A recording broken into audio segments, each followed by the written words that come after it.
Bueno, como dijimos, vamos a hablar con el experto en seguridad y en resolución de conflictos sociales, Juan Jairo García González. Como mencionábamos recién, tiene un largo currículum, ha participado en diferentes lugares en cuanto a la gestión pública o también en cuanto a la gestión privada, sobre cuestiones que hacen a la realidad de lo que se vive en Latinoamérica, ¿no? Principalmente narcotráfico y también conflictos sociales en relación a la guerrilla. La idea es pensar lo que estamos viviendo en Rosario, qué viene a futuro. Vamos hacia la Medellín de los 90, con Pablo Escobar y post-muerte de Pablo Escobar. Vamos hacia la México de los 2000 o hacia la Sinaloa de los 2000. Bueno, ¿hacia dónde vamos con Rosario? Cubo Badis, Rosario. Vamos a hablar, como decíamos, con Juan Jairo García González. Un lujo tenerlo con nosotros. ¿Cómo está, Juan Jairo? Buenos días. Bueno, un saludo muy especial para todos los amigos de Rosario que escuchan su programa. Acá madrugando, apenas amaneciendo en Colombia y con todo el entusiasmo para acompañarlos este rato. Son las 5:23 allá, AM, 5:23 AM más precisamente. Primero y principal, vos has participado en la gestión pública en diferentes lugares. Contanos más al respecto. Bueno, es un ejercicio experiencial. Mi profesión de base es psicopedagogía. Yo empecé estudiando el individuo y su conducta y por accidentes de la vida terminé estudiando la conducta de las sociedades y eso me llevó a trabajar los temas de seguridad pública y seguridad ciudadana. Y en ese tema he trabajado pues en la ciudad de Medellín, en la ciudad de Cartagena, en Colombia.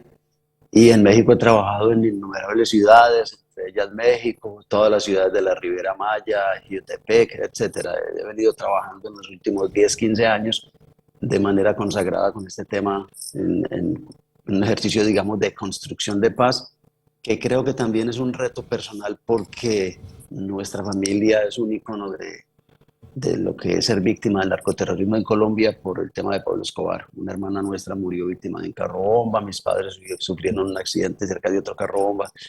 Entonces, cuando uno tiene esos retos cerca, decide Claro. huir o formar parte del proceso. Y creo que en el caso mío, sin haberlo hecho de una manera racional, terminé trabajando en beneficio de la construcción de paz en diferentes territorios. Vos sos, te voy a tutear, acá no nos tuteamos. Bueno, en Colombia creo que Sí, está también. bien. En Sí, Colombia claro, está mezclan bien. el usted con el vos, ¿no? Es muy particular. El usted, el vos y el tú. Claro, exactamente.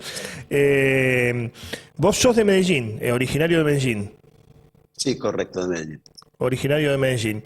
Y bueno, a ver, ¿qué implicó esa Medellín tan violenta, esa Medellín que después, a través de los guiones de Gustavo Bolívar, digamos, el que de alguna manera institucionaliza las narcoseries que se van a hacer muy populares en Colombia y en todo el mundo?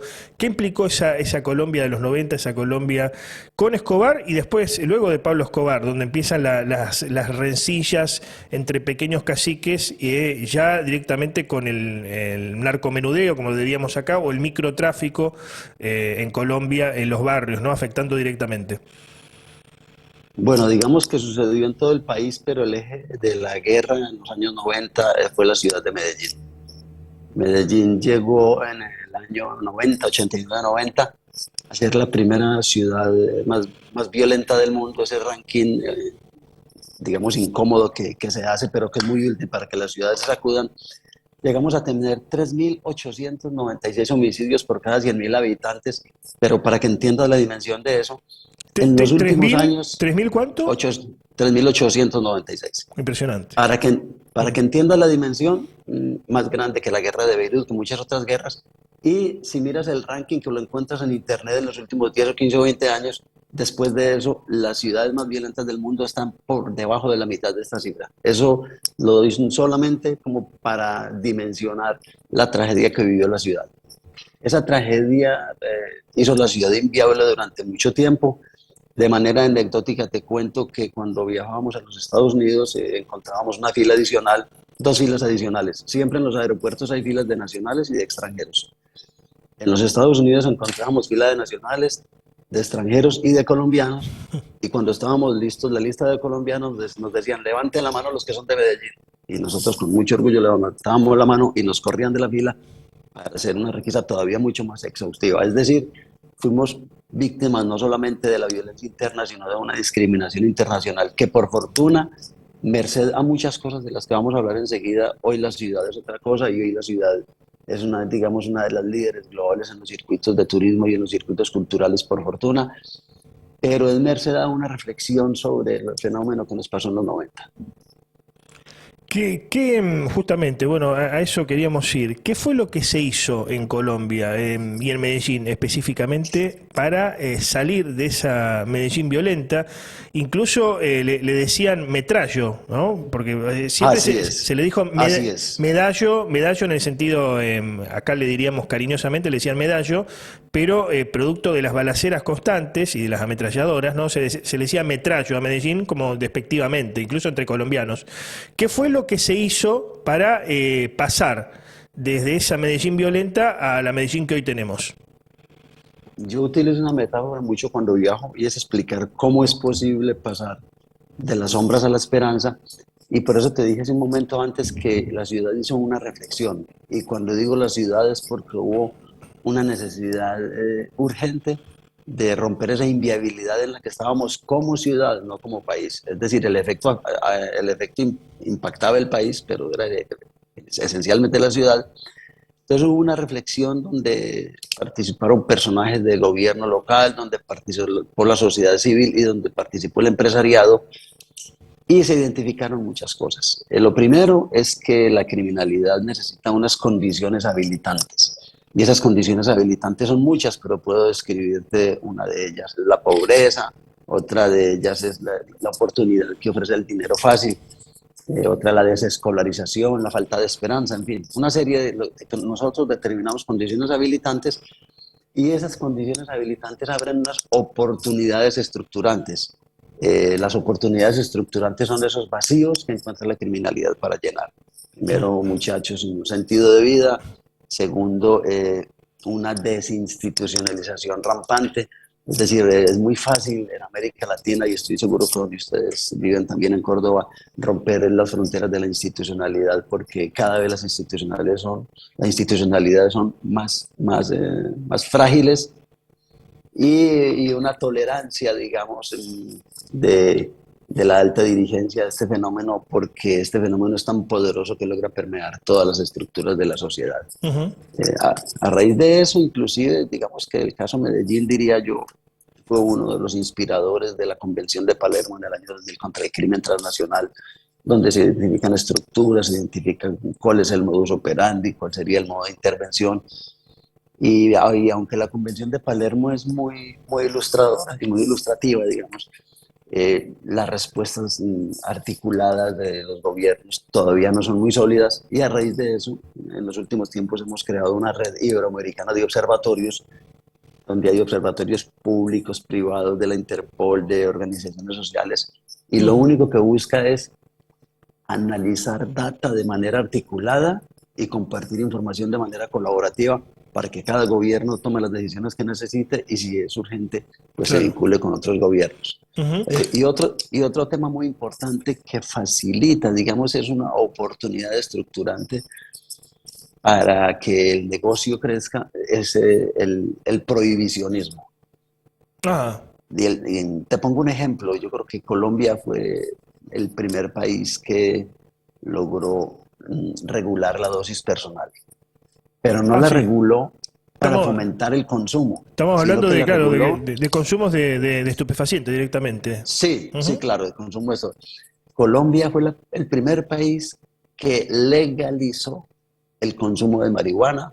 No tengo pues el dato aquí porque eso no lo hablaré, pero me parece que eran como 10 gramos 10 gramos que se pueden portar o 1 gramo de cualquier otra sustancia. Eso fue en mayo de 1994, un fallo del Consejo de Estado que todavía hoy, después de 28 años, es, digamos, controvertido, de Carlos Gaviria, uno de los hombres más brillantes que ha tenido este país, que ya falleció.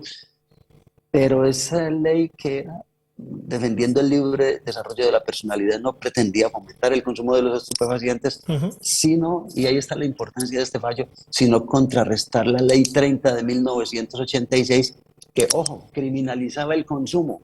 Entonces, te estoy hablando de que desde 1994 alguien en este país dijo, hay que darle un tratamiento diferente al consumidor y hay que darle un tratamiento diferente al O, productor y o- otro al comercializador. o sea, a ver si, Pero además, a ver si entiendo, vos lo ves como positivo esto, digamos, de regular de alguna manera. claro, de hecho, Muy positivo. una inmensa mayoría de los estados americanos tienen legalizado el consumo. Hay tiendas, acabo de llegar de California y hay tiendas especializadas donde te venden. Y en Colombia, en la industria de la cannabis medicinal ha avanzado mucho. Incluso un Ah, hermano mío tiene una de las claro. industrias pioneras. Sí, sí. Y Ahora te interrumpo acá, porque una sí, cosa es el consumo en los sectores acomodados de la sociedad, digamos, que tienen para costear primero la droga, cualquiera de ellas, cualquiera fuere, pero además después tiene como para pagar un tratamiento en el caso de que se torne muy adictiva. Y diferente, una cosa es eso y otra los sectores más populares o más menesterosos, donde primero que no tienen proyecto de vida, ¿no? Lamentablemente las condiciones de hacinamiento en las que viven no son las mejores, debe ser lo mismo en Colombia que en Argentina, digamos, casi toda Latinoamérica, no tienen proyecto de vida y además de eso le sumamos el tema de la droga y el tema de los consumos que terminan siendo una puerta hacia otros consumos más importantes, porque empiezan consumiendo marihuana, después pasan a cocaína y bueno, etcétera. O sea, no son lo mismo. ¿Cómo lo analizás vos ahí? bueno, mira, lo primero es bajarle el concepto de clasismo al discurso. No se trata de si consumen las clases que tienen con qué consumir o las que no tienen y después delinquen, es otra cosa. La Claro. lectura tiene que ser diferente. Hay dos tipos de consumo, bueno, muchos tipos, pero digamos para efectos de esta conversación de hoy, hablemos de dos tipos de consumidores.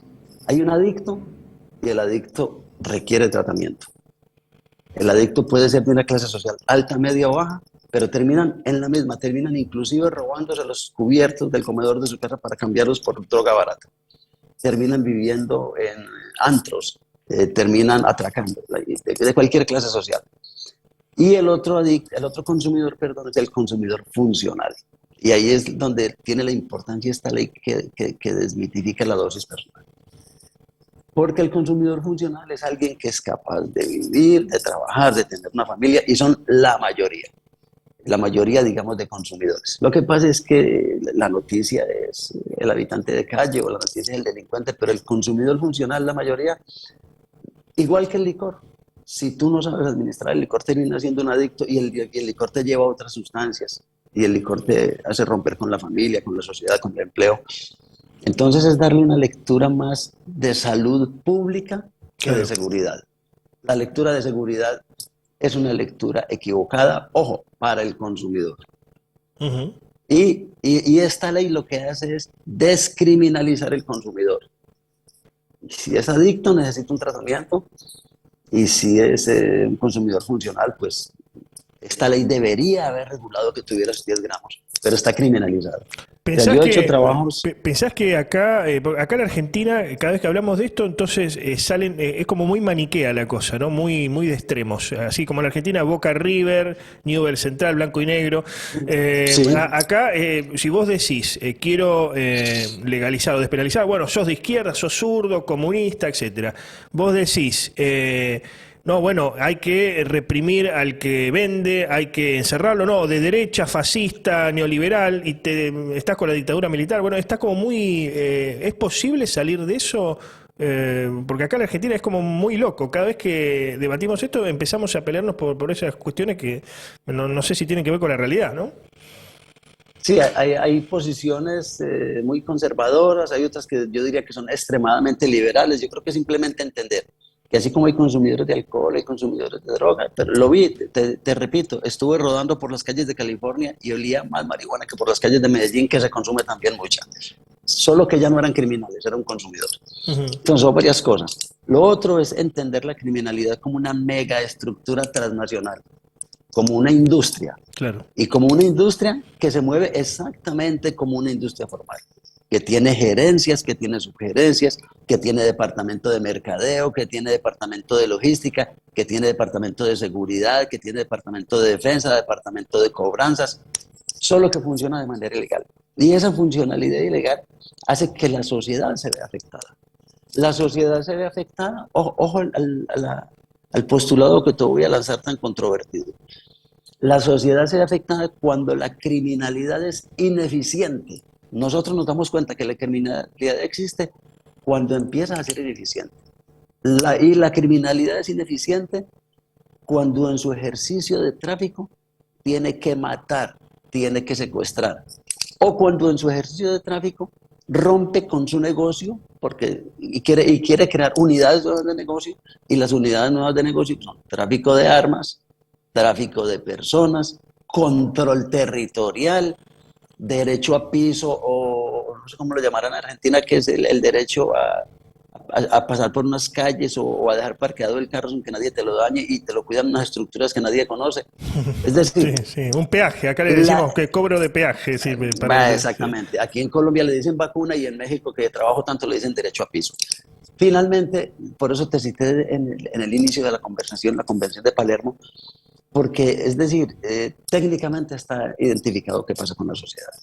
Hoy, ¿Cómo? Sí, sí, te lo relaciono, porque justamente acá lo que estamos teniendo un problema es de disputa territorial, ¿no? sí, claro. Y bueno, salvando distancia, pues los narcos de acá no llegan a tener el nivel de sofisticación de Pablo Escobar, que tengo entendido que llegó a producir como 23.000 millones de dólares, una cosa increíble, ¿no?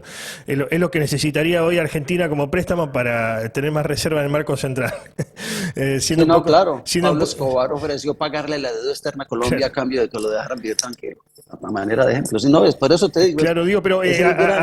acá estamos teniendo un problema en Rosario de presos, las cabezas que comandan las organizaciones, tenemos un problema de terceras o cuartas líneas que quieren suceder a los que están presos o encarcelados y se empiezan a disputar el territorio. Entonces, y a veces territorio, estamos hablando de unas 2 cuadras, no sé cómo lo dicen allí, calles, 100, 200 Sí, metros, donde por ahí no puede pasar la gente. O sea, ¿qué se hace en el caso donde hay disputa territorial en micro, así, en chiquito? No grandes narcos con ya otra sofisticación.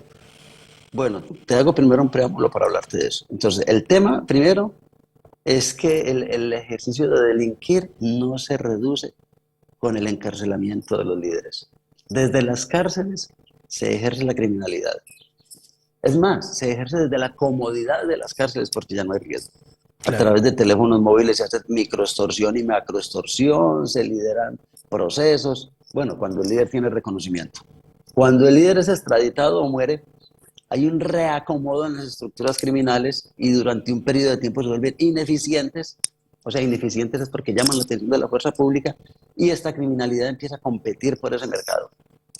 Siempre que cae un líder, hay crisis social, porque los segundos y los terceros empiezan a competir entre ellos por ese liderazgo para apoderarse, digamos, del mercado. Ahora bien, entonces, me dices tú, microtráfico Ujú. y, digamos, violencia local. ¿Qué pasa con la violencia local? No, la violencia local se interviene de muchas formas. Lo que yo hago, te lo voy a contar, porque hay muchas escuelas de pensamiento y cada escuela tiene una estructura. Ujú. Para mí, el 70% del trabajo, así lo hago yo en las ciudades que trabajo, es sociedad civil. Claro. Si quieres, enseguida te lo desarrollo. Ujú. Digamos, más o menos un 20% es, llamémoslo así, las fuerzas vivas y fuerzas productivas, ¿correcto? Sí, Es decir, la gente que tiene empresas, dinero, el empresariado, eso, etc. empresas, sindicatos, organizaciones no gubernamentales, etcétera. Claro. Muy bien. Y un 10% tiene que ver con el uso de la fuerza. Y Ujú. ojo, el hecho de que diga 10% no quiere decir que es poco. Quiere decir que tiene que haber un ejercicio de proporcionalidad, porque si la fuerza, cuando la fuerza crece, la fuerza termina atacando parte de ese otro 90% sin darse cuenta. Claro. Porque la fuerza pública tiene un problema y es que tiene que cumplir metas para los políticos, porque los políticos tienen periodos. Todo el mundo quiere en su gobierno cambiar la ciudad. Y esa es una de las grandes debilidades. En Medellín, te puedo hablar de, bueno, no hice la cuenta antes de hablar contigo, pero no sé, creo que 5 o 6 alcaldes, tal vez los últimos 5 o 6 alcaldes, si no tienen una línea clara de para dónde va la ciudad, no obtienen el favor popular. independiente del partido que representen. Hoy, ¿cuántos Obvio, muertos cada 100 habitantes, cada 100.000 habitantes, que es lo que, cómo se mide la tasa de asesinatos, tiene Medellín? si me permites, estoy acá en el teléfono móvil, a Sí, ver sí, si ya me llegó el informe de hoy. Me llega a diario, vamos a ver. sí, sí, sí. Porque además llega y por razones obvias termina y lo borro. Sí, sí, sí, no hay, no hay Pero, problema. pero podemos estar por 16, 18 más o menos, 16, que, 18. Ujú. que digamos, como efecto de salud pública y de criminalidad es una cifra muy fuerte, pero como efecto de transformación social todavía no me ha llegado. Pero podemos estar por 18, creo yo, más o menos, porque oscila. Nosotros siempre miramos el día comparado con el mismo día del año pasado, la semana con la del semana del año pasado, el mes, y así puede ir armándose un mapa de calor que le dice a la ciudad para dónde va. Ujú. Sí, sí, sí.